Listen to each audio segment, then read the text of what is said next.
Reading 3. Outlining. Objectives. At the end of the lesson, you should be able to introduce how to make an outline, create an outline to organize one's ideas. Good day, Grade 3.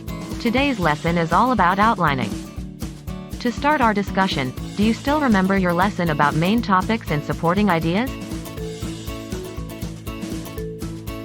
Great.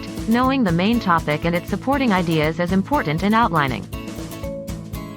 Supporting ideas fall under the main topic. These can be seen when we make an outline. An outline is like a map that organizes your ideas.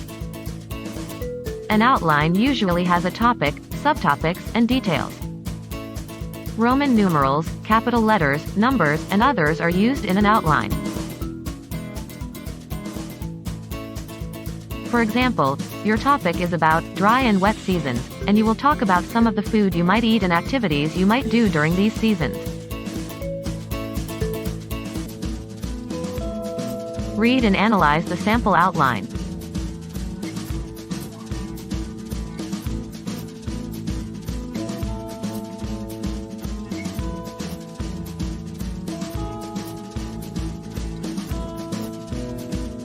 This is how you make an outline. The Roman numerals are for the topic of each season. The capital letters are the subtopics. The numbers are for the details.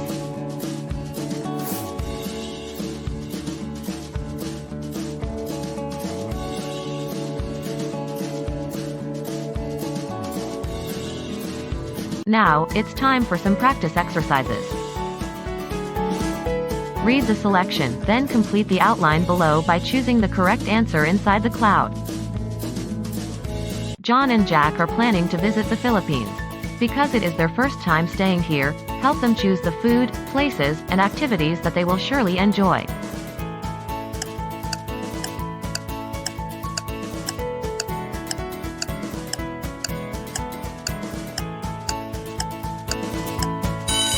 For the first topic, tourist destination, the missing first subtopic is Palawan. The missing first details are diving and swimming. And the missing second details are biking, treetop adventure, and strawberry picking. Meanwhile, the missing second topic is sumptuous food.